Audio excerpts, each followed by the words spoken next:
Guys ಕಜ್ಜಾಯ ಬುತ್ತಿ ತಗೊಂಡು ಬರ್ತಿದ್ದಾರೆ. ಬಲ್ಗಾಲ್ ಇಕ್ಕೊಂಡು ಹೋಗಪ್ಪ. ಫ್ರೆಂಡ್ಸ್ ಎಂಟೈರ್ ಫ್ಯಾಮಿಲಿ ಇವತ್ತು ಕಬ್ಬಾಳಕ್ಕೆ ಬಂದಿದ್ದೀವಿ.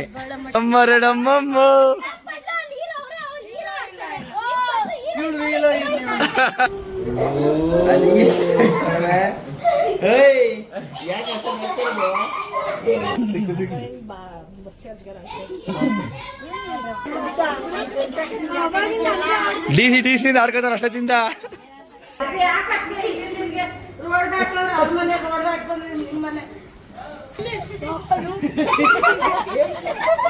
ಗಂಡನ ಮನೆಯಿಂದ ಹೆಣ್ಣನ ಮನೆಗೆ ಹೋಗ್ತಾ ಇದೀವಿ. ಗೌತು ಹೇಳ್ತಿದ್ದಾನೆ ಅವ್ರ ಅಮ್ಮ.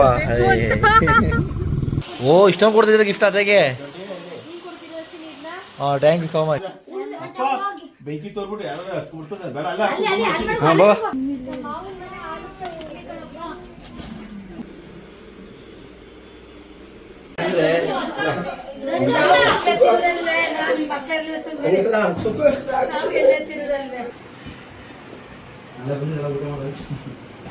ದೊಡ್ಡಮ್ಮನ ಹತ್ರ ಸೊಸೆ ಮತ್ತೆ ಮಗ ಆಶೀರ್ವಾದ ತಗೋತಾವ್ರೆ.